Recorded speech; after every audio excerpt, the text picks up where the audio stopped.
तो दोस्तों फाइनली आज के दिन यानी कि 10 अगस्त के दिन जो है ना OB41 अपडेट कंप्लीट हो गया। तो इस अपडेट के अंदर यानी कि OB41 अपडेट के अंदर जो है ना टोटल 7 कैरेक्टर की एबिलिटी को चेंज किया गया है, जिनको कि आप स्क्रीन पे देख सकते हैं। तो आज के वीडियो का यही टॉपिक है, इन 7 कैरेक्टर की न्यू एबिलिटी को हम लोग टेस्ट करके आप लोगों को दिखाने वाले हैं कि आखिरकार OB41 अपडेट के बाद इन 7 कैरेक्टर की न्यू एबिलिटी क्या है, किस तरह से ये आपके लिए यूजफुल होने वाला है। तो चलिए हम लोग वीडियो स्टार्ट करते हैं। तो सबसे पहला जो कैरेक्टर है वो है नायरी कैरेक्टर। तो OB41 अपडेट के बाद नायरी कैरेक्टर की एबिलिटी को फुल्ली चेंज कर दिया गया है, एकदम अपग्रेड कर दिया गया है नायरी कैरेक्टर की एबिलिटी को। तो चलिए हम लोग नायरी कैरेक्टर की न्यू एबिलिटी को पूरा प्रैक्टिकली जानते हैं। तो यहाँ पर मैं नायरी कैरेक्टर को लेकर के सीधा गेम के अंदर आ गया हूँ, ठीक ना। और यहाँ पर आप मेरा HP पे थोड़ा गौर कीजिए, मेरा HP कितना है 110 110 HP है, ठीक। और सामने एक अपोनेंट है, ठीक, एक सामने अपोनेंट है। तो यहाँ पर मैं ग्लू बॉल लगाता हूँ। ग्लू बॉल लगाने के बाद देखिए सामने से जो वो अपोनेंट है वो ग्लू बॉल पे जैसे एक गोली मारता है वैसे ही मेरा HP 110 से बढ़ के 120 हो जाता है, मतलब 10 HP बढ़ जाता है। इसी तरह से देखिए दूसरा गोली मारता है तो फिर 10 HP बढ़ता है, 130 HP हो जाता है। फिर तीसरा गोली मारता है तो 140 HP हो जाता है। और फिर जब चौथा गोली मारता है तो मेरा 150 HP हो जाता है। लेकिन अब भी गोली मार रहा है, लेकिन देखिए अब HP नहीं बढ़ रहा है। मतलब एक ग्लू बॉल लगाने के बाद अगर उस ग्लू बॉल पे कोई इनिमी मारता है तो आपका 40 HP बढ़ जाएगा। तो आप यहाँ देख ही सकते हैं कि 40 HP बढ़ने के बाद अपोनेंट मार भी रहा है तो देखिए यहाँ HP नहीं बढ़ रहा है। अब देखिए यहाँ जब मैं दूसरा ग्लू बॉल लगाता हूँ और दूसरा ग्लू बॉल के ऊपर अपोनेंट मारता है तो फिर से हमको 40 HP मिलेगा। तो नायरी कैरेक्टर की ये पहली एबिलिटी है और ये आपको समझ में आ गया होगा कि जब भी नायरी कैरेक्टर ग्लू बॉल लगाएगा और अपोनेंट उस ग्लू बॉल के ऊपर हिट करेगा, उसको मारेगा, तो वो जो है ना 10 HP करके 40 HP बढ़ाएगा, ठीक ना। तो ये नायरी कैरेक्टर की पहली एबिलिटी है। इसमें एक और समझने वाली बात है, जब अपोनेंट देखिए ग्लू बॉल पे मार रहा है तो ग्लू बॉल के चारों तरफ ये देखिए ग्रीन कलर का सर्कल बन रहा है। ये 5 मीटर का सर्कल बनेगा, मतलब ग्लू बॉल के 5 मीटर के एरिया के अंदर सर्कल बनेगा, ठीक ना। और इस सर्कल के अंदर जो भी बंदा रहेगा, ठीक ना, आपका फ्रेंड जो भी रहेगा उसका भी 40 HP बढ़ेगा, ठीक ना। इनिमी ग्लू बॉल पे मारेगा, आपका तो HP बढ़ेगा ही बढ़ेगा, साथ ही साथ आपका फ्रेंड का भी HP बढ़ेगा। लेकिन यही शर्त है कि इस सर्कल के अंदर रहना होगा। तो आपको समझ में आ गया नायरी कैरेक्टर की पहली एबिलिटी क्या है कि ग्लू बॉल पे जब कोई अपोनेंट मारेगा, नायरी कैरेक्टर जो ग्लू बॉल लगेगा उसके ऊपर अगर कोई अपोनेंट मारेगा तो उसके 5 मीटर के एरिया के अंदर वो नायरी कैरेक्टर रहे या उसका कोई फ्रेंड रहे तो उसको मतलब 40 HP मिल जाएगा। तो ये नायरी कैरेक्टर की पहली एबिलिटी है। और दूसरी एबिलिटी तो जो पहले था वही है, इसको थोड़ा सा पावरफुल कर दिया गया है। तो दूसरी एबिलिटी क्या थी कि जब भी नायरी कैरेक्टर ग्लू बॉल लगाता है तो इसको तोड़ना बहुत ज्यादा मुश्किल हो जाता है। आप यहाँ देखिए थॉमसन से मैं कंटिन्यू स्प्रे कर रहा हूँ, ठीक ना, कंटिन्यू स्प्रे कर रहा हूँ। थोड़ा रिलोड आता है तो रिलोड करता हूँ, स्प्रे करता हूँ, लेकिन यहाँ पर मैं नायरी कैरेक्टर द्वारा लगाया गया ग्लू बॉल को नहीं तोड़ पा रहा हूँ। तो नायरी कैरेक्टर की दूसरी एबिलिटी यही है कि ग्लू बॉल जो ऑटोमेटिक हील होते जाता है, ठीक ना, इसलिए नायरी कैरेक्टर द्वारा लगाया गया ग्लू बॉल तोड़ना बहुत ज्यादा मुश्किल हो जाता है। तो आप समझ गए नायरी कैरेक्टर OB41 अपडेट का कितना ही ज्यादा गजब का हो गया। मतलब नायरी कैरेक्टर ग्लू बॉल लगाएगा तो ग्लू बॉल तोड़ना तो लगभग नामुमकिन है, साथ ही साथ अगर आप ग्लू बॉल पे मारिएगा तो मतलब नायरी कैरेक्टर और उसके फ्रेंड का HP ही बढ़ते रहेगा, 40 HP बढ़ते रहेगा, ठीक ना। तो मतलब नायरी कैरेक्टर बहुत ज्यादा यूजफुल होने वाला है OB41 अपडेट के बाद। तो चलिए हम लोग आगे बढ़ते हैं। तो आगे जो दूसरा कैरेक्टर है वो है सीरो कैरेक्टर। सीरो कैरेक्टर की भी एबिलिटी को OB41 अपडेट के बाद बहुत ज्यादा अपग्रेड किया गया है। तो हम लोग जानते हैं कि सीरो कैरेक्टर की न्यू एबिलिटी क्या है। तो यहाँ पर मैं सीरो कैरेक्टर यूज कर रहा हूँ और देखिए जब इनिमी हमको मारता है तो उसके ऊपर देखिए एक पिंक कलर का मार्क लग जाता है। अब यहाँ देख सकते हैं इसके ऊपर पिंक कलर का मार्क लगा हुआ है। तो सीरो कैरेक्टर की यही एबिलिटी है, न्यू एबिलिटी है कि सीरो कैरेक्टर को जितना भी बंदा मारेगा उन सारे बंदे के ऊपर एक पिंक कलर का मार्क लग जाएगा। अब यहाँ देखिए तीन बंदा मिलके मार रहा है, तीनों के ऊपर मार्क लग गया। तो आपको समझ में आ गया सीरो कैरेक्टर की न्यू एबिलिटी क्या है। साथ ही साथ ये जो मार्क है पिंक कलर का मार्क है ये टीममेट के साथ भी शेयर करेगा। अब यहाँ देखिए उसका फ्रेंड को भी दिख रहा है, यहाँ पिंक कलर का मार्क दिख रहा है ना। तो मतलब आप समझ गए कि सीरो कैरेक्टर को जो भी बंदा मारेगा उसके ऊपर पिंक कलर का मार्क लग जाएगा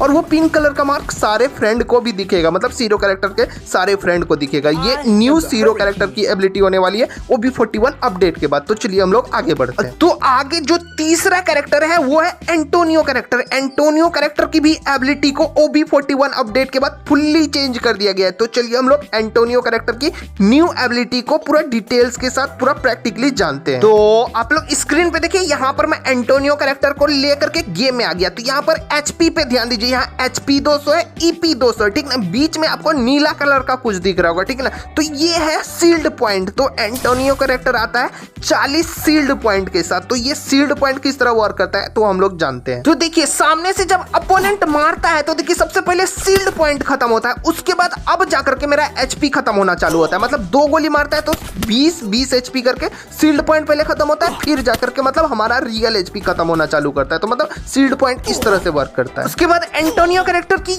ये भी एबिलिटी है कि अगर इनिमी 4 सेकंड तक नहीं मारता है तो एंटोनियो कैरेक्टर सील्ड पॉइंट फिर से सेल्फ जनरेट कर लेता है। आप यहाँ देखिए फिर से ये नीला कलर का सील्ड पॉइंट फिर से जनरेट हो गया, ठीक ना। और फिर से जब इनिमी मारेगा तो पहले सील्ड पॉइंट खत्म करना होगा, फिर जाकर के हमारे रियल एचपी पे डैमेज पड़ेगा। मतलब कोई इनिमी मारेगा तो पहले सील्ड पॉइंट पे डैमेज पड़ेगा, मतलब 40 सील्ड पॉइंट है, 40 सील्ड पॉइंट खत्म करना होगा, उसके बाद जाकर के हमारे रियल एचपी पे डैमेज पड़ेगा। तो सीधा आप समझ सकते हैं एंटोनियो कैरेक्टर आपको 40 एक्स्ट्रा एचपी देता है और वो 4 सेकंड में वो एक्स्ट्रा एचपी को फिर से रीगेन कर सकता है। अगर इनिमी मारा सील्ड पॉइंट खत्म हुआ फिर से 40 एचपी मतलब वो 40 जो सील्ड पॉइंट है उसको रीगेन कर लेगा 4 सेकंड बाद सेल्फ अपने आप। तो मतलब एंटोनियो कैरेक्टर गजब का कैरेक्टर होने वाला है, आपके पास एक्स्ट्रा एचपी रहेगा, 40 एक्स्ट्रा एचपी होने वाला है एंटोनियो कैरेक्टर यूज करने के बाद। इसका आप बहुत जगह बेनिफिट भी ले सकते हैं, जैसे कि कोई ग्रेनेड डालेगा तो उससे आपको 40 कम डैमेज पड़ेगा। यहाँ देखिए 141 का डैमेज पड़ा, ठीक है 181 का डैमेज पड़ा, लेकिन हमारा रियल एचपी में 141 का डैमेज पड़ा, कम डैमेज पड़ा। उसके बाद यहाँ पर आप दूसरा स्क्रीन पे देखिए यहाँ आइस ग्रेनेड है, आइस ग्रेनेड पे मैं चले जाता हूँ, ठीक ना। तो यहाँ देखिए आइस ग्रेनेड से बिल्कुल डैमेज नहीं पड़ा क्योंकि आइस ग्रेनेड डैमेज दे रहा है और एंटोनियो कैरेक्टर अपना सील्ड पॉइंट बढ़ाते जा रहा है, ठीक ना। इस तरह से हमको बिल्कुल भी डैमेज नहीं पड़ रहा है। लेकिन देखिए इस सील्ड पॉइंट का एक लिमिटेशन है, अगर आप जोन में चले जाइएगा तो आपको डायरेक्ट जोन का डैमेज एचपी पे पड़ेगा ना कि सील्ड पॉइंट पे डैमेज पड़ेगा। उसके बाद अगर कहीं से गिर गए या फिर आपको गाड़ी धक्का मार दिया तो वहां पर सील्ड पॉइंट वर्क नहीं करने वाला है। तो ये कुछ लिमिटेशन है सील्ड पॉइंट का। तो आप लोगों को समझ में आ गया होगा कि OB41 अपडेट के बाद एंटोनियो कैरेक्टर की न्यू एबिलिटी क्या है। तो चलिए हम लोग आगे बढ़ते हैं। तो आगे जो चौथा कैरेक्टर है वो है सानी कैरेक्टर। सानी कैरेक्टर की भी एबिलिटी को OB41 अपडेट के बाद फुल्ली चेंज कर दिया गया है। तो चलिए हम लोग न्यू सानी कैरेक्टर की न्यू एबिलिटी को जानते हैं। तो आप लोग स्क्रीन पे देखिए यहाँ पर मैं सानी कैरेक्टर का यूज कर रहा हूँ, ठीक ना। और जैसे ही यहाँ पर मैं स्काइलर की एबिलिटी का यूज करता हूँ, देखिए मैं स्काइलर कैरेक्टर यूज कर रहा हूँ, स्काइलर की एबिलिटी का यूज करता हूँ तो यहाँ देखिए मेरे पास सील्ड पॉइंट आ जाता है, 50 सील्ड पॉइंट आ जाता है, ठीक ना। तो सानी कैरेक्टर की यही एबिलिटी है, जब भी आप कोई भी एक्टिव स्किल कैरेक्टर यूज कीजिएगा तो आपको 50 जो है ना सील्ड पॉइंट मिल जाएगा। तो आप यहाँ देख ही सकते हैं जब भी मैं स्काइलर का एबिलिटी यूज कर रहा हूँ तो देखिए मेरे पास 50 सील्ड पॉइंट आ रहा है। हालांकि ये सील्ड पॉइंट धीरे धीरे खत्म हो जा रहा है, लेकिन इंस्टेंट में हमको 5 सेकंड के लिए सील्ड पॉइंट मिल जाएगा, 50 सील्ड पॉइंट मिल जाएगा। उसके बाद धीरे धीरे मतलब 10 सेकंड के अंदर ये सील्ड पॉइंट खत्म हो जाता है। और सानी कैरेक्टर का यूज करने का भी कूल डाउन टाइम 10 सेकंड है। मतलब एक बार अगर सानी कैरेक्टर आपको सील्ड पॉइंट दे दिया तो अगले 10 सेकंड बाद ही आपको सील्ड पॉइंट देगा, इस बीच में आपको सील्ड पॉइंट नहीं देगा। उसके बाद सानी कैरेक्टर की एक और खासियत है कि सानी कैरेक्टर के 10 मीटर के रेडियस के अंदर जो भी फ्रेंड रहेगा उसको भी सानी कैरेक्टर 50 सील्ड पॉइंट देगा। मतलब सानी कैरेक्टर जैसे ही कोई एक्टिव स्किल कैरेक्टर यूज करेगा उसके आसपास में जो 10 मीटर के एरिया में जो भी फ्रेंड रहेगा सबको 50 सील्ड पॉइंट मिल जाएगा। तो आप लोग यहाँ देख ही सकते हैं कि सानी ने जैसे स्काइलर यूज किया सानी कैरेक्टर के फ्रेंड को भी 50 सील्ड पॉइंट मिल गया और सेम टू सेम उसी तरह से जैसे सानी कैरेक्टर को मिला था और सेम टू सेम सानी कैरेक्टर की तरह ही 5 सेकंड बाद ये देखिए सील्ड पॉइंट घटना चालू हो गया और ये 10 सेकंड में पूरा सील्ड पॉइंट खत्म हो जाता है। मतलब टेम्पोररी सील्ड पॉइंट देता है सानी कैरेक्टर खुद को और अपना फ्रेंड को भी, जो कि 10 मीटर के रेडियस के अंदर हो। और मैंने तो आपको सील्ड पॉइंट का काम बता दिया कि कोई इनिमी मारेगा तो पहले सील्ड पॉइंट पे डैमेज पड़ेगा फिर आपको डैमेज पड़ेगा, और जोन के अंदर सील्ड पॉइंट वर्क नहीं करने वाला है या फॉलिंग के टाइम सील्ड पॉइंट वर्क नहीं करने वाला है। तो ये सब मैंने पहले आपको बता दिया, तो आपको सानी कैरेक्टर की टोटल एबिलिटी समझ में आ गया होगा। तो चलिए हम लोग आगे बढ़ते हैं। तो आगे जो 5वां कैरेक्टर है वो है स्काइलर कैरेक्टर। स्काइलर कैरेक्टर की एबिलिटी में बहुत थोड़ा सा चेंज किया गया है जिसको कि आप लोग जान लीजिए। स्काइलर कैरेक्टर की पुरानी एबिलिटी जैसी की तैसी है, मतलब एक सोनी बॉम्ब बूम छोड़ेगा जिससे कि ग्लू बॉल मेल्ट होना चालू हो जाता है, बहुत जल्दी मेल्ट होता है और इनिमी को आप मार सकते हैं इजीली। लेकिन देखिए इसका एबिलिटी में चेंज क्या किया गया है, एक तो इसका कूल डाउन टाइम घटाया गया। तो पहले 45 सेकंड था स्काइलर कैरेक्टर का कूल डाउन टाइम, अब घटा करके 40 सेकंड कर दिया गया। साथ ही साथ स्काइलर का जो ये रेड मिस्ट वाला एबिलिटी टाइम था ये था पहले 5 सेकंड का और उसको बढ़ा करके जो है अब जो है 6 सेकंड कर दिया गया है। मतलब स्काइलर का पावर को थोड़ा सा इनहांस कर दिया गया है OB41 अपडेट के बाद। तो आगे जो छठा कैरेक्टर है वो है मुको कैरेक्टर। OB41 अपडेट के बाद मुको कैरेक्टर की एबिलिटी को घटाया गया है, बहुत ज्यादा घटाया गया है। तो जानते हैं हम लोग मुको कैरेक्टर की न्यू एबिलिटी क्या है। तो मुको कैरेक्टर की न्यू एबिलिटी है जब भी ये इनिमी को मारेगा तो उसके ऊपर एक मार्क लगेगा, 5 सेकंड के लिए लगेगा, ठीक ना।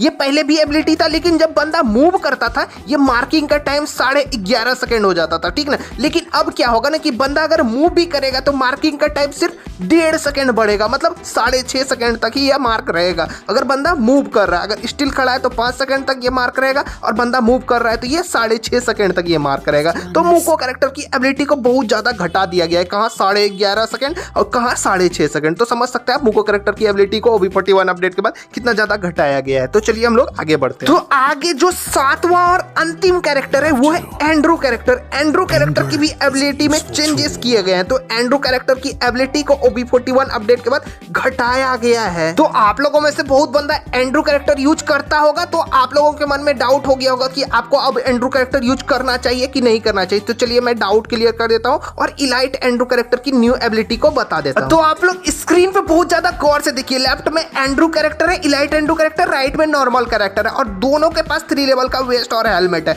और दोनों को हम लोग नॉर्मल स्किन वाला M500 से मार रहे हैं, ठीक ना। और डैमेज डिफरेंस आप देख सकते हैं, इलाइट एंड्रू कैरेक्टर को बहुत ज्यादा कम डैमेज पड़ रहा है, ठीक ना। आप ये खुद ब खुद देख सकते हैं, हेडशॉट भी मारते हैं तो देखिए कितना ज्यादा कम डैमेज पड़ता है। देखिए इलाइट एंड्रू कैरेक्टर को कुछ भी नहीं हुआ, ठीक ना, यहाँ पर खड़ा है, जबकि नॉर्मल कैरेक्टर मर गया। तो आपको देखने के बाद पता चल गया होगा कि OB41 अपडेट के बाद भी इलाइट एंड्रू कैरेक्टर अभी भी बहुत ज्यादा OP कैरेक्टर है। तो इसकी एबिलिटी में घटाया क्या गया है, घटाया यही गया है कि पहले अगर 4 बंदा इलाइट एंड्रू कैरेक्टर यूज करता था, मतलब कि स्क्वाड का प्रत्येक member elite Andrew character use करता था, तो इसको बहुत ज्यादा बफ मिल जाता था, इसकी एबिलिटी बहुत ज्यादा पावरफुल हो जाती थी। तो इसी को थोड़ा घटा दिया गया है, मतलब स्क्वाड का 4 बंदा भी यूज करेगा तो इसको ज्यादा फायदा नहीं होने वाला है। फायदा तो होगा लेकिन बहुत ज्यादा बेनिफिट नहीं होने वाला है। तो ये इलाइट एंड्रू कैरेक्टर की एबिलिटी में थोड़ा सा घटाया गया है। तो यहाँ पर इस वीडियो के अंदर जो OB41 अपडेट के बाद जो 7 कैरेक्टर की एबिलिटी में चेंजेस किए गए हैं, 7 कैरेक्टर की नई एबिलिटी को मैंने पूरा डिटेल्स के साथ पूरा प्रैक्टिकली आप लोगों को समझा दिया। तो अगर आपको ये वीडियो पसंद है तो वीडियो को जरूर से जरूर लाइक कीजिए और चैनल को भी सब्सक्राइब कर लीजिए। तो चलिए मिलते हैं हम लोग नेक्स्ट वीडियो के अंदर।